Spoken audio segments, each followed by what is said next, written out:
മറ്റനായ ministries YouTube ചാനലിലേക്ക് ഏവർക്കും സ്വാഗതം.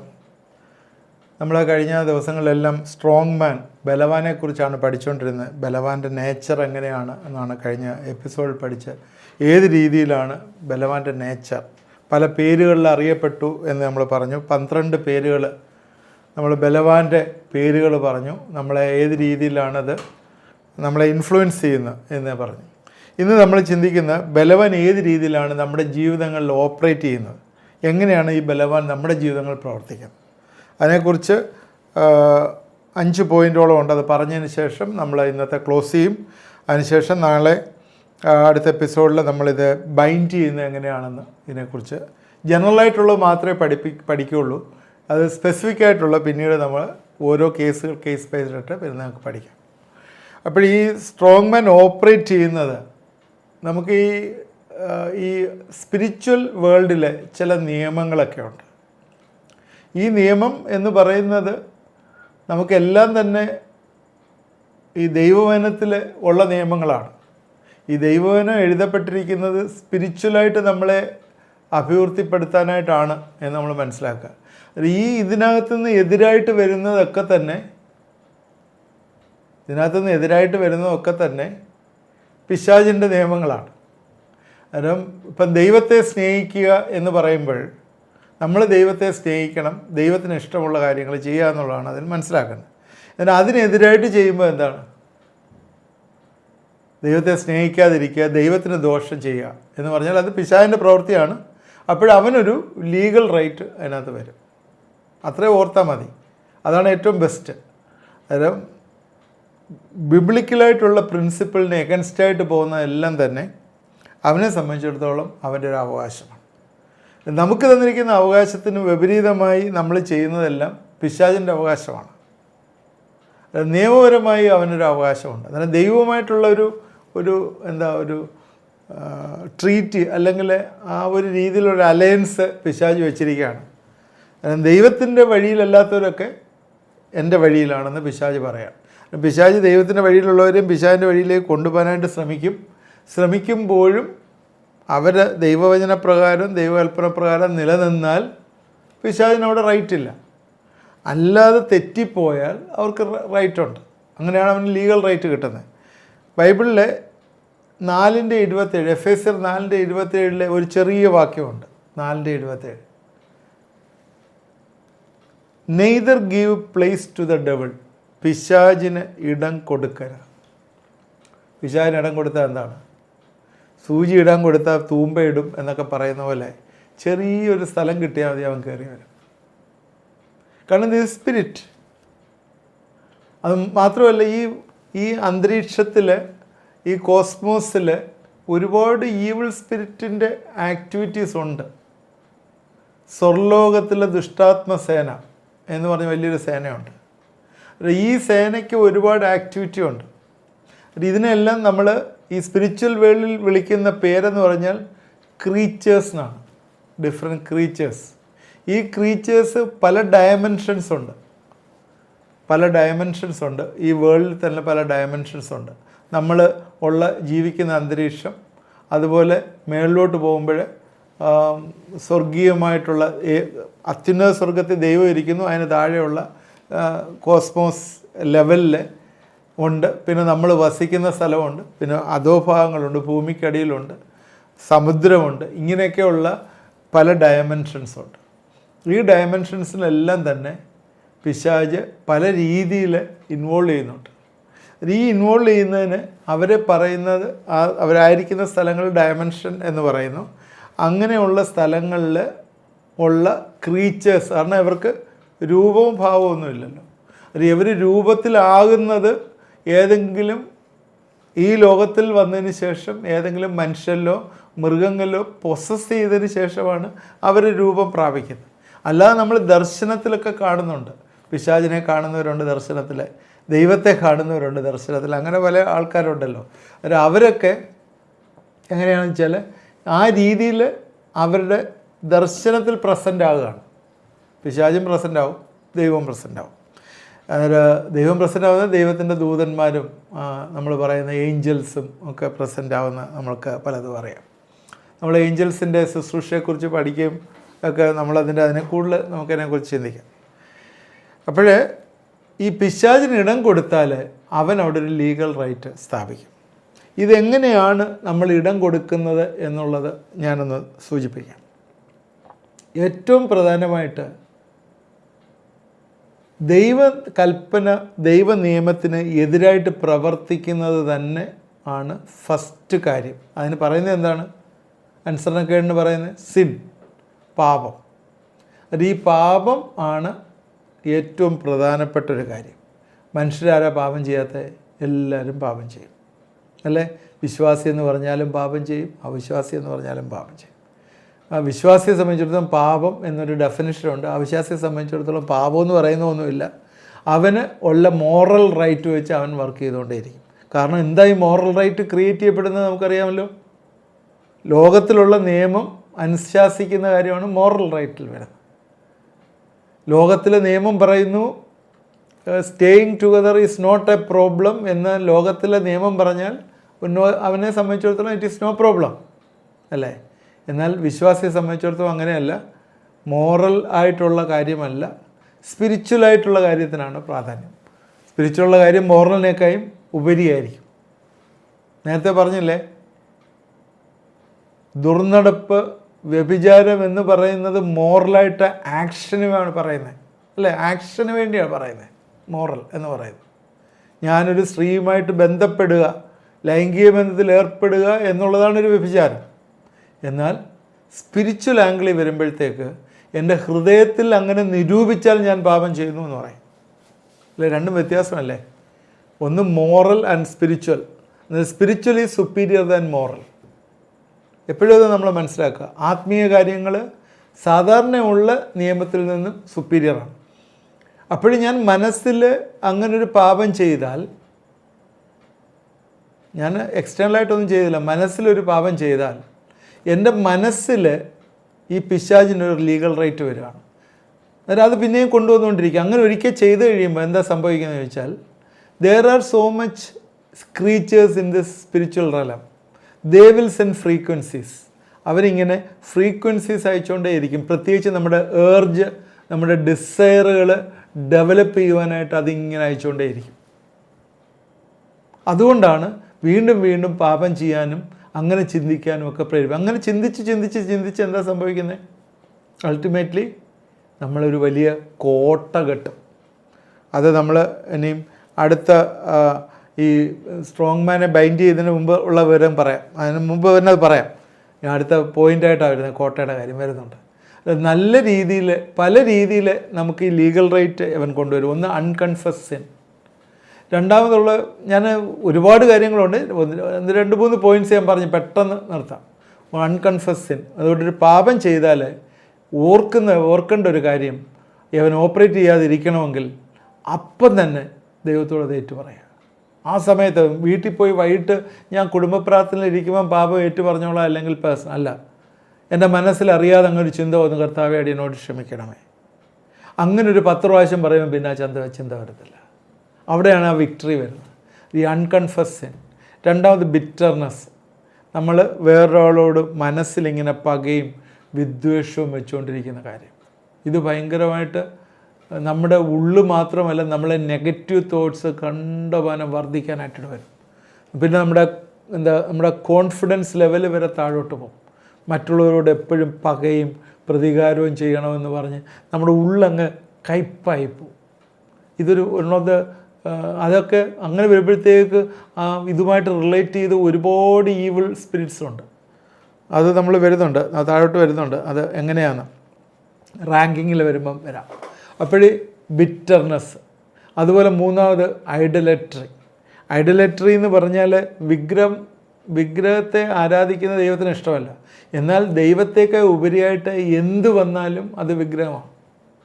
ദൈവത്തിന് ഫസ്റ്റ് പ്രയോറിറ്റി കൊടുക്കാതെ അതിനുപരിയായിട്ട് എന്ത് വന്നാലും, നിങ്ങളുടെ മക്കളായാലും ഭാര്യയായാലും നിങ്ങളുടെ പേരൻസ് ആയാലും നിങ്ങളുടെ പൊസഷനായാലും നിങ്ങളുടെ റിലേഷൻഷിപ്പുകളായാലും നിങ്ങളുടെ ജോലിയായാലും നിങ്ങൾ ഇഷ്ടപ്പെടുന്ന എന്തായാലും ദൈവത്തിനേക്കാൾ ഉപരിയായിട്ട് വരുന്നതെല്ലാം ഐഡലട്രിയാണ്. അതുകൊണ്ട് ശ്രദ്ധിക്കുക, അത് ഒരു വിഗ്രഹത്തെ വണങ്ങുന്ന മാത്രമല്ല, അങ്ങനെയുണ്ട്. അവിടെ എല്ലാം തന്നെ ലീഗൽ റൈറ്റ് കിട്ടുകയാണ്. ആർക്കാണ്? പിശാചിന് ലീഗൽ റൈറ്റ് കിട്ടുകയാണ്. വേറൊരു കാര്യമാണ് ആൻസിസ്ട്രൽ കവനൻസ്. ഒരുപാട് കവനൻസ് നമ്മളെ പ്രഖ്യാപനങ്ങൾ നടത്തും, പ്രതിജ്ഞകൾ എടുക്കുന്നുണ്ട്. പ്രത്യേകിച്ചും ഈ പല സ്ഥലങ്ങളിൽ നിന്നൊക്കെ രക്ഷിക്കപ്പെട്ട് വരുന്നവരുടെയൊക്കെ ജീവിതങ്ങളിലെ ഈ പറഞ്ഞ പോലെ ഒരുപാട് അറ്റാച്ച്മെൻറ്റ്സ് ഉണ്ട്. പഴയ ജീവിതങ്ങളിൽ നിന്ന് ഒരുപാട് അറ്റാച്ച്മെൻറ്റ്സ്, ചെറുപ്പത്തിൽ ചെയ്തു വന്ന പാപങ്ങൾ, അതുപോലെ അതിൽ തന്നെ തുടരുന്നവരുണ്ട്. പിന്നീട് അറിയാതെ പല ഡിക്ലറേഷൻസ് പറഞ്ഞിരിക്കുന്നതുകൊണ്ട് ചില കേസസ് ഉണ്ട്, ചില ശാപങ്ങളുണ്ട്. ഇതെല്ലാം തന്നെ ഇങ്ങനെ തലമുറകളായിട്ട് കൈമാറ്റം ചെയ്തു വരുന്നുണ്ട്. നമ്മുടെ DNA വന്നിരിക്കുന്ന കാര്യങ്ങൾ. ഞാൻ ഇതിനെക്കുറിച്ചൊരു എപ്പിസോഡ് നേരത്തെ ഡെലിവറൻസ് എന്ന് പറഞ്ഞ ഒരു എപ്പിസോഡ് ഞാൻ ചെയ്തിട്ടുണ്ട്. അതിൻ്റെ താഴത്തെ ലിങ്കിൽ ഞാനത് ഇട്ടേക്കാം, നിങ്ങളത് നോക്കുക. ഈ എങ്ങനെയാണ് ഈ പിശാച് നമ്മുടെ മേൽ കൈയെഴുത്ത് വന്നിട്ട് തലമുറകളായിട്ട് ഈ പാപങ്ങൾ വരികയും അതിൻ്റെ ഡെലിവറൻസ് പ്രെയർ നടത്തിയിട്ടുണ്ടായിരുന്നു. പ്രത്യേകിച്ചും ആ പർട്ടിക്കുലർ ക്രോമോസോമിൻ്റെ പേര് പറഞ്ഞ് നമ്മൾ പ്രാർത്ഥിച്ച് ഡെലിവറൻസ് എടുക്കുന്ന കാര്യം പറഞ്ഞിരുന്നു. അന്ന് എന്നോട് പലരും എന്നെ വിളിച്ചിട്ട് പറഞ്ഞു ഇതൊരു പുതിയ അറിവാണ് എന്ന് പറഞ്ഞ് ചേർന്നിരുന്ന് പ്രാർത്ഥിച്ച് ഡെലിവറൻസ് വന്ന കേസുകളുണ്ട്. അതുകൊണ്ട് ഈ ആൻസിസ്ട്രൽ കവനൻസിനും പ്രാധാന്യമുണ്ട്. അവിടെയൊക്കെ തന്നെ പിശാച് എത്ര പറഞ്ഞാലും ആ ലീഗൽ റൈറ്റ് അവൻ എക്സസൈസ് ചെയ്യും. രണ്ടാമത്, ഈ മേളിലിരിക്കുന്ന ഈ ലീഡർ എന്ന് പറയുന്ന അല്ലെങ്കിൽ റൂളർ എന്ന് പറയുന്ന പിശാച്, നമ്മൾ ഈ പറയുന്ന ഈ 4 ഗേറ്റ്സിനെ കുറിച്ച് നേരത്തെ സംസാരിച്ചു. അതെല്ലാം ടോപ്പ് ലെവലിലിരിക്കുന്ന ഗേറ്റ്സ് ഓഫ് ഡാർക്ക്നെസ്സാണ്. അതിൻ്റെ കീഴിൽ ഒരുപാട് ചെറിയ ലോവർ റാങ്കിങ് സ്പിരിറ്റ്സ് ഉണ്ട്. ഇവർ അസൈൻ ചെയ്യും ടോർമെൻറ്റ് ചെയ്യാനായിട്ട്. അത് നമ്മളെ പീഡിപ്പിക്കാനായിട്ട് ഇവരെ അസൈൻ ചെയ്യും. ഇത് നമുക്ക് കാണാൻ പറ്റും. മർക്കോസ് 5:9 നമുക്കിതിനെക്കുറിച്ച് കാണാൻ പറ്റും. മർക്കോസ് 5:9 നിൻ്റെ പേരെന്തേ എന്ന് അവനോട് ചോദിച്ചതിന് എൻ്റെ പേര് ലീജിയൻ, ഞങ്ങൾ പലരാകുന്നു എന്ന് ഉത്തരം പറഞ്ഞു. യേശു അശുദ്ധാത്മാവിനെ കണ്ടിട്ട് വിട്ടുപോകാനായിട്ട് യേശു കൽപ്പിച്ചപ്പോൾ നിൻ്റെ പേരെന്തേ എന്ന് അവനോട് ചോദിച്ചതിന് എൻ്റെ പേര് ലഗ്യോൻ എന്ന് പറഞ്ഞു. ഈ ലീജിയൻ എന്ന് പറഞ്ഞാൽ 5000 തൊട്ട് 6000 ഡീമൻസ് ഉള്ള ഒരു കാര്യമാണ്, ഒരു കുടിയിരിക്കുന്ന ഒന്നാണ്. എന്ന് പറഞ്ഞാൽ ഒരു ലീഡറുണ്ട്, ഒരു കമാൻഡറുണ്ട്. ആ സ്ട്രോങ് മാനാണ് യേശുവായിട്ട് സംസാരിക്കുന്നത്, എൻ്റെ കമാൻഡർ. ഈ കമാൻഡർ സംസാരിക്കുമ്പോൾ അവന് ഈ ലോവർ റാങ്കിങ് സ്പിരിറ്റുകളെ എല്ലാം തന്നെ ഡെലിഗേറ്റ് ചെയ്യുന്നുണ്ട്, നീ ചില കാര്യങ്ങൾ ചെയ്യണമെന്ന് പറഞ്ഞിട്ട്. ഒരു വലിയ ഫോളൻ ഏഞ്ചൽ, അങ്ങനെയാണ് ഞാൻ അതിനെ പറയുന്നത്. ഈ വലിയ ഫോളൻ ഏഞ്ചൽ താഴെയുള്ള ചെറിയ ഡീമൻസിലൂടെയൊക്കെ തന്നെ പറയുന്നുണ്ട്. നമ്മൾ ഈ ഇതിനെക്കുറിച്ചുള്ള ഡിഫറൻസ് എല്ലാം നമ്മൾ വീണ്ടും പഠിക്കാം. ഫോളൻ ഏഞ്ചൽ എന്താണ്, ഡീമൻ എന്താണ്, അതിന് താഴെയുള്ള അൺക്ലീൻ സ്പിരിറ്റ് എന്താണ്, ഇതെല്ലാം നമ്മൾ വീണ്ടും പഠിക്കാം. അപ്പോൾ ഈ സ്ട്രോങ് മാൻ ആയിട്ടുള്ള ഈ കമാൻഡറാണ് യേശുവായിട്ട് സംസാരിക്കുന്നത്. അതുകൊണ്ട് ഒരു കാര്യം ഓർക്കുക, അവൻ ഓപ്പറേറ്റ് ചെയ്യുന്നത് ഒറ്റയ്ക്കായിട്ട് മാത്രമല്ല, കൂട്ടായിട്ട് ഓപ്പറേറ്റ് ചെയ്യും. ഇപ്പം തന്നെ ഈ ഒരു പാപത്തോട് ചേർന്ന് തന്നെ പ്രൈഡിനോട് ചേർന്ന് അതിനോട് ചേർന്ന് വേറെ പല പാപങ്ങൾ ആഡ് ചെയ്യും. ഇപ്പം തന്നെ സെക്ച്വൽ സിന്നിനോട് ചേർന്ന് തന്നെ അതിനെ ബൂസ്റ്റ് ചെയ്യാൻ വേണ്ടി പ്രോണോഗ്രഫി, മാസ്റ്റർബേഷൻ ഇങ്ങനെയുള്ള കാര്യങ്ങൾ അതിനോട് ആഡ് ചെയ്യും. അതുകൊണ്ട് ലോവർ റാങ്കിങ് സ്പിരിറ്റുകളിനെ ടോർമെൻറ്റ് ചെയ്യാനായിട്ട് ഹയർ റാങ്കിങ് സ്പിരിറ്റ് അസൈൻ ചെയ്യും. മൂന്നാമത്, he build fortress or strong hold against U. 2 കൊരിന്ത്യർ 10:4 വാക്യം നേരത്തെ നമ്മൾ വായിച്ചാണ്. ഞങ്ങളുടെ പോരിൻ്റെ ആയുധങ്ങളോ ജഡീയങ്ങളല്ല, കോട്ടകളെ ഇടിപ്പാൻ ദൈവസന്നിധിയിൽ ശക്തിയുള്ളവ തന്നെ. അപ്പോൾ കോട്ടകളെ ഇടിക്കുക, pulling down the strong holds, കോട്ടകളെ ഇടിക്കുവാനായിട്ടുള്ള ആയുധങ്ങളാണ് എന്ന് പറയുന്നു. അതായത് ഈ കോട്ടകൾ അവനുണ്ടാക്കും. എവിടേക്കാണ് ഈ കോട്ട ഉണ്ടാകുന്നത്? Mental, emotional, generational strong holds ഈ പിശാച് ക്രിയേറ്റ് ചെയ്യും. ഈ സ്ട്രോങ് മാൻ ക്രിയേറ്റ് ചെയ്യും, കോട്ടകൾ ഉണ്ടാക്കും. ഈ കോട്ടകൾ ഉണ്ടാക്കുന്നത് എങ്ങനെയാണ്? ഈ കോട്ട ഒരു സുപ്രഭാതത്തിൽ ഉണ്ടാകുന്നതല്ല. ഇത് കൂടുതലും വരുന്നത് മനസ്സിലാണ് വരുന്ന കോട്ട, അല്ലേ? ഇത് ഒരു സുപ്രഭാതത്തിൽ ഉണ്ടാകുന്നതല്ല. ആദ്യം എന്താ ചെയ്യുന്നത്? കോട്ട എങ്ങനെയാണ് പണിയുന്നത്? ആദ്യം ഇഷ്ടിക എടുത്ത് വെക്കും, ഒരു കല്ലെടുത്ത് വെക്കും. അങ്ങനെ കല്ലുകൾ കൂടി കൂടി കൂടി മതിൽ പോലെ ആവും. മതിൽ കഴിയുമ്പോഴാണ് കോട്ടയാവുന്നത്. അത് ഈ കല്ല് വെക്കുമ്പോഴേ അതിനെ അറിഞ്ഞു കഴിഞ്ഞാൽ അതിനെ ഇടിച്ചു കളയാൻ എളുപ്പമാണ്. മതിലാവുമ്പോഴും ഒരുവിധം ഇടിച്ചു കളയാം. കോട്ടയാണെങ്കിൽ പിന്നെ ഡൈനാമിറ്റൊക്കെ വേണ്ടി വരും പൊട്ടിക്കാൻ. അതുകൊണ്ട് അവന് ജീവിതത്തിലെ ഫോർട്രസ് സ്ട്രോങ് ഹോൾഡ് ഉണ്ടാക്കാനായിട്ട് ശ്രമിക്കും. നമ്മുടെ മനസ്സിലെ സ്ട്രോങ് ഹോൾഡ് ക്രിയേറ്റ് ചെയ്യും. അത് സ്ട്രോങ് ഹോൾഡ് ക്രിയേറ്റ് ചെയ്ത് കഴിഞ്ഞാൽ അത് ഇടിച്ചു കളവാനായിട്ട് വലിയ പ്രയാസമാണ്. കോട്ടകളെ ഇടിപ്പാൻ ദൈവസേനയിൽ ശക്തിയുള്ള ജഡീകമല്ലാത്ത സ്പിരിച്വൽ ആയുധങ്ങൾ എടുക്കണം. അതിന് താഴെ എഴുതിയിട്ടുണ്ട്, ആകയാൽ ഞങ്ങൾ സങ്കല്പങ്ങളും ദൈവത്തിന് പരിജ്ഞാനത്തിന് വിരോധമായി പൊങ്ങുന്ന എല്ലാ ഉയർച്ചയും ഇടിച്ചു കളഞ്ഞ് അത് ക്രിസ്തുവിൻ്റെ ഏത് വിചാരത്തെയും ക്രിസ്തുവിനോടുള്ള അനുസരണത്തിനായി പിടിച്ചടക്കി. അതിനകത്ത് ഒത്തിരി കോസ്റ്റ് ബെയർ ചെയ്യുന്ന ഒന്നാണ്. അപ്പോഴും മൂന്നാമത് പറഞ്ഞ് ഹീ ബിൽഡ്സ് എ ഫോർട്രസ്. നാലാമത് ഹീ ഗാർഡ്സ് ഹിസ് ടെറിട്ടറി. അവൻ്റെ ടെറിട്ടറി അവൻ കീപ്പ് ചെയ്യുന്നുണ്ട്. അതാരും കയറരുത് അല്ലേ, ആരും കയറാതിരിക്കാൻ അവന് ടെറിട്ടറി കീപ്പ് ചെയ്യുന്നു. ഈ ലൂക്കോസ് 11 നേരത്തെ വായിച്ചാണ്. 11:21-22 അരമന കാക്കുകയാണ്. അതിനകത്ത് എഴുതിയിട്ടുണ്ട്, അവന് അരമന കാക്കുകയാണ്. അന്നേരം അരമന കാക്കുന്നത് എന്ത് പർപ്പസിന് വേണ്ടിയാണ്? ആരും അതിൽ കയറാതിരിക്കാൻ. നമ്മിൽ വസിക്കുന്ന കർത്താവ് ക്രിസ്തു സ്ട്രോങ് ആണ് അല്ലേ, അവൻ ആത്മാവാണ്.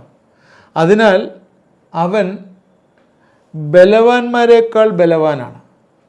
അവൻ ബലവാന്മാരെക്കാൾ ബലവാനാണ് എന്ന് പറഞ്ഞാൽ എന്താണ്? യേശു ക്രിസ്തുവിലെ ആത്മാവ് നമ്മൾ വസിക്കുമ്പോഴേ അവനെ നമുക്ക് പ്ലണ്ടർ ചെയ്യാനായിട്ട്, അവൻ്റെ ഭവനത്തെ നമുക്ക് പ്ലണ്ടർ ചെയ്യാനായിട്ട് നമുക്ക് സാധ്യമാകും. ഇനി അടുത്തത് അഞ്ചാമത്തെ ഒരു പോയിൻ്റ് കൂടെ ഞാൻ പറഞ്ഞു തന്ന് എൻ്റെ വാക്കുകൾ അവസാനിപ്പിക്കും. He opposes deliverance. അവന് ഡെലിവറൻസിനെ എതിർക്കുന്ന ഒരാളാണ്. ഡെലിവറൻസിനെ അവൻ എതിർക്കുന്നു. ഈ അഹരോനും മോശയും ഫറോൻ്റെ അരികെ ചെന്നു. ഫറോൻ്റെ അരികെ ചെന്നിട്ട് ജനത്തെ വിട്ടയക്കണം, ഇസ്രായേലിൻ്റെ യഹോവ കൽപ്പിക്കുന്നു എന്ന് പറഞ്ഞു കഴിഞ്ഞപ്പോഴത്തേക്ക് ഫറോൻ പറഞ്ഞ ഒരു ഉത്തരമുണ്ട്. പുറപ്പാട് പുസ്തകം 5-ാം അധ്യായത്തിൻ്റെ 2-ാം വാക്യത്തിൽ, ഇസ്രായേലിനെ വിട്ടയപ്പാൻ തക്കവണ്ണം ഞാൻ യഹോവയുടെ വാക്ക് കേൾക്കേണ്ടതിന് അവൻ ഞാൻ യഹോവയെ അറിയുകയില്ല, ഞാൻ ഇസ്രായേലിനെ വിട്ടയക്കുകയുമില്ല. അതുകൊണ്ട് ഇവിടെ ദൈവത്തെ എതിർക്കുന്ന ഒരു ഫറോവനാണ്. ഈ സ്ട്രോങ് മാൻ റൂളർഷിപ്പ് വിടുതലിനെ അല്ലെങ്കിൽ വിടുവിക്കണം എന്ന് പറയുന്നതിനെ എതിർക്കുകയാണ്. യേശുവിൻ്റെ രക്തത്തിന് മുമ്പിൽ ഈ ബലവാന് നിൽക്കാനായിട്ട് പറ്റത്തില്ല എന്ന് കർത്താവിനെ അറിയുന്നവർക്കറിയാം. അതുകൊണ്ട് ഇങ്ങനെ ഒപ്പോസ് ചെയ്തുകൊണ്ടേയിരിക്കും. ഡെലിവറൻസ് പ്രാർത്ഥിച്ചു കഴിയുമ്പോഴും യവൻ ഇറങ്ങിപ്പോകത്തില്ല, യവൻ അതിനകത്ത് തന്നെ നിൽക്കും. നേരത്തെ ഉള്ളതിലും ശക്തമായി ഇപ്പം ഈ പൈശാചിക പ്രവർത്തനങ്ങൾ. കഴിഞ്ഞ ദിവസത്തിൽ ഞാനൊരു ഡെലിവറൻസ് ശുശ്രൂഷ അറ്റൻഡ് ചെയ്തുകൊണ്ടിരുന്നപ്പോൾ പാസ്റ്റർ പറയുന്ന ഒരു സ്റ്റേറ്റ്മെൻറ്റ്, ഞാനവിടെ അറ്റൻഡ് ചെയ്യായിരുന്നു, ഞാൻ പ്രസംഗിക്കാൻ പോയല്ല, ഒരു അറ്റൻഡ് ചെയ്യായിരുന്നു. അപ്പോഴാ പാസ്റ്റർ പറയുന്ന സ്റ്റേറ്റ്മെൻറ്റ് ഞാൻ ശരിക്കും ചിന്തിപ്പിച്ചു. പണ്ടൊക്കെ ഒരു പ്രാർത്ഥിച്ച് ഒരു ആരാധനയൊക്കെ നടത്തുമ്പോഴത്തേക്ക് ഇതൊക്കെ ഇറങ്ങി ഓടുമായിരുന്നു. ഇപ്പം പ്രാർത്ഥിച്ചാലും പോകത്തില്ല, ആരാധന നടത്തിയാലും പോവില്ല, തലയിൽ കൈവച്ച് പ്രാർത്ഥിച്ചാൽ പോലും ഇത് പോകത്തില്ല. എന്നുവെച്ചാൽ ഭയങ്കര സ്ട്രോങ് ഹോൾഡായിട്ടിരിക്കുക, പൊട്ടിപ്പോകത്തില്ല. അതിനിപ്പം അവർ ചെയ്യാനായിട്ട് പറഞ്ഞത് ഉപവാസത്താലും പ്രാർത്ഥനയാലും അല്ലാതെ ഈ ജാതി ഒഴിഞ്ഞു പോവുകയില്ല. കണ്ടിന്യൂസ് എഫേർട്ട് എടുത്തെങ്കിലേ ഒഴിഞ്ഞു പോവുകയുള്ളൂ. അതുകൊണ്ട് ഭയങ്കര സ്ട്രോങ് ഹോൾഡായിട്ട് ഈ ദൈവത്തെ എതിർക്കുകയും ഒപ്പോസ് ചെയ്യുകയും ചെയ്യുന്ന ഒരു കാര്യം. അതായത് ഞാൻ 5 കാര്യങ്ങളാണ് പറഞ്ഞത് സ്ട്രോങ് മാൻ ഓപ്പറേറ്റ് ചെയ്യുന്ന. ഒന്ന്, he operates with the legal rights. രണ്ടാമത് പറഞ്ഞത് ഹി അസൈൻ, അവന് ലോവർ റാങ്കിങ് ഉള്ള ആളുകളെ ടോർമെൻറ്റിന് വേണ്ടി അസൈൻ ചെയ്യും. മൂന്നാമത് കോട്ടകൾ കെട്ടും, ഒരിക്കലും പൊട്ടിക്കാൻ വയ്യാത്ത കോട്ടകൾ കെട്ടും. നാലാമത് പറഞ്ഞത് അവൻ്റെ ടെറിട്ടറി അവൻ ഗാർഡ് ചെയ്യും, ആരും അതിൽ കയറി അവൻ്റെ കയ്യിലിരിക്കുന്ന തട്ടിക്കൊണ്ടുപോയിരിക്കാൻ അവനെ ശ്രദ്ധിക്കും എന്നുള്ളതാണ്. ആരും അത് ചെയ്യാനായിട്ട് അഞ്ചാമത് പറഞ്ഞ് ഈ ഒപ്പോസസ് ഡെലിവറൻസിനെ അവന് ഒപ്പോസ് ചെയ്യും. ഇങ്ങനെയുള്ള കാര്യങ്ങളാണ് പറഞ്ഞത്. ഇനി നമ്മൾ അടുത്ത എപ്പിസോഡിൽ how to bind the strong man, ഈ സ്ട്രോങ് മാനെ നമുക്ക് എങ്ങനെ ബൈൻഡ് ചെയ്യാം എന്നുള്ളതാണ് നമ്മൾ പഠിക്കുന്നത്. ഇതുമായിട്ട് ചേർന്ന് നമ്മൾ ചില പ്രേയേഴ്സ് ഇതിൻ്റെ കൂടെ ചെയ്യുന്നുണ്ട്. ഞാൻ ഇത്രയും പറഞ്ഞെങ്കിലും ഇത് ജനറലായിട്ടൊരു ഐഡിയ നിങ്ങൾക്ക് കിട്ടുകയാണ്. അതായത് ഇതിനോട് ചേർന്നുള്ള പ്രാർത്ഥനയിലും നിങ്ങൾ എന്നോടുകൂടി ചേർന്ന് പ്രാർത്ഥിക്കുക. ചില വിടുതലുകൾ നിങ്ങൾക്ക് വരും, ചില ഡെലിവറൻസ് ദൈവം നിങ്ങൾക്ക് അയക്കും. പ്രത്യേകിച്ച് ഈ പൈശാചിക ശക്തികളെ ബൈൻഡ് ചെയ്യാനുള്ള പവർ നിങ്ങൾക്ക് കിട്ടും. അടുത്ത എപ്പിസോഡ് നിങ്ങൾ ശ്രദ്ധിക്കുകയും എന്നോട് ചേർന്ന് കൂടെ ഇരുന്ന് പ്രാർത്ഥിക്കുകയും ചെയ്യണമേ എന്ന് നിങ്ങളോട് അപേക്ഷിക്കുന്നു. പ്രാർത്ഥിക്കാം. ദൈവമായ കർത്താവേ, ഞങ്ങളെ പ്രിയപ്പെട്ടവരെ ഞങ്ങളെ ഏൽപ്പിക്കുന്നു. പ്രത്യേകിച്ചും ഈ സ്ട്രോങ് മാൻ, ബലവാൻ എങ്ങനെ ഓപ്പറേറ്റ് ചെയ്യുന്നു എന്ന് ഞങ്ങൾ ചിന്തിച്ചല്ലോ. ദൈവമേ, ഇന്നും ഈ ബലവാൻ്റെ പ്രവർത്തനം ധാരാളമായിട്ട് ഞങ്ങളുടെ ജീവിത മുഖങ്ങളിലെല്ലാം കാണുന്നു. പല തടസ്സപ്പെടുത്തുന്ന ആത്മാക്കൾ, മെൻ്റൽ ബ്ലോക്കുകൾ ഉണ്ടാക്കുന്നത്, അതുപോലെ കർത്താവെ പാപം ഏറ്റുപറയാതെ അതിൽ തുടരാനായിട്ട് പെർമിറ്റ് ചെയ്യുന്ന, കൈപ്പുള്ളിൽ കൊണ്ടുവരുന്ന കർത്താവെ, അതുപോലെ എത്ര പ്രാർത്ഥിച്ചാലും വിട്ടുപോകാത്തതായിട്ടുള്ള ഈ ആത്മാക്കൾ കർത്താവെ ഇന്നും ഞങ്ങളുടെ ജീവിതങ്ങളിൽ പലരുടെയും ജീവിതങ്ങളിലുണ്ടല്ലോ. ഞങ്ങളെ പ്രാർത്ഥിക്കുന്നു, ഇതിന് വലിയൊരു ഡെലിവറൻസ് ഈ ദിവസങ്ങൾ നീ അയക്കണമെന്ന് പ്രാർത്ഥിക്കുന്നു. യേശുവിൻ്റെ രക്തത്തിൻ്റെ മുമ്പിൽ ഒരു ബലവാനും നിൽക്കാനായിട്ട് പറ്റുകയില്ല. അതുകൊണ്ട് കർത്താവെ ഞങ്ങളെ പ്രാർത്ഥിക്കുന്നു, യേശുവിൻ്റെ രക്തം തളിച്ച് ഞങ്ങളെ പ്രാർത്ഥിക്കുന്നു. ദൈവമേ, എന്നെ കണ്ടുകൊണ്ടിരിക്കുന്നവരെ കർത്താവെ നീ ശുദ്ധീകരിക്കണം, നീ വിടുവിക്കണമേ എന്നെ പ്രാർത്ഥിക്കുന്നു. നിങ്ങളുടെ ഏത് പ്രയാസങ്ങളാണെങ്കിലും നിങ്ങളുടെ കൈ അങ്ങോട്ട് ആ സ്ക്രീനിലോട്ട് നീട്ടി കർത്താവിനെ അങ്ങോട്ട് ഹൃദയത്തിൽ ധ്യാനിച്ചുകൊണ്ടെന്ന് പ്രാർത്ഥിക്കുമോ? ദൈവമേ, എന്നോട് ചേർന്ന് പ്രാർത്ഥിക്കുന്നവരെ നീ അനുഗ്രഹിക്കുകയും വിടുവിക്കുകയും ചെയ്യണമെന്ന് പ്രാർത്ഥിക്കുന്നു. യേശു ക്രിസ്തുവിൻ്റെ നാമത്തിൽ പ്രാർത്ഥിക്കുന്നു, കേൾക്കണമേ. ആമേൻ. നിങ്ങളിത് കണ്ടിന്യൂസ് ആയിട്ട് കാണുക. നമ്മളെ സ്ട്രോങ് മാനെ കുറിച്ചാണ് കഴിഞ്ഞ 4 എപ്പിസോഡിൽ പറഞ്ഞത്. അടുത്ത എപ്പിസോഡുകൂടി സ്ട്രോങ് മാൻ നമ്മൾക്ക് ഇത് തീരും. നമ്മൾ ഇത് 15 മിനിറ്റ് സമയമല്ലേ ഉള്ളൂ. അതുകൊണ്ട് നിങ്ങളിത് അറ്റൻഡ് ചെയ്തുകൊണ്ട് ദൈവം നിങ്ങളെ അനുഗ്രഹിക്കട്ടെ. ഇത് തുടർമാനമായി കാണുക, നിങ്ങളുടെ ഫ്രണ്ട്സിന് ഷെയർ ചെയ്ത് കൊടുക്കുക, സബ്സ്ക്രൈബ് ചെയ്യുക, പ്രയർ റിക്വസ്റ്റ് അയച്ച് നിങ്ങളുടെ കമൻറ്റുകൾ കമൻറ്റ് ബോക്സിൽ ഇടുക. ദൈവം നമ്മളെ എല്ലാവരെയും അനുഗ്രഹിക്കട്ടെ.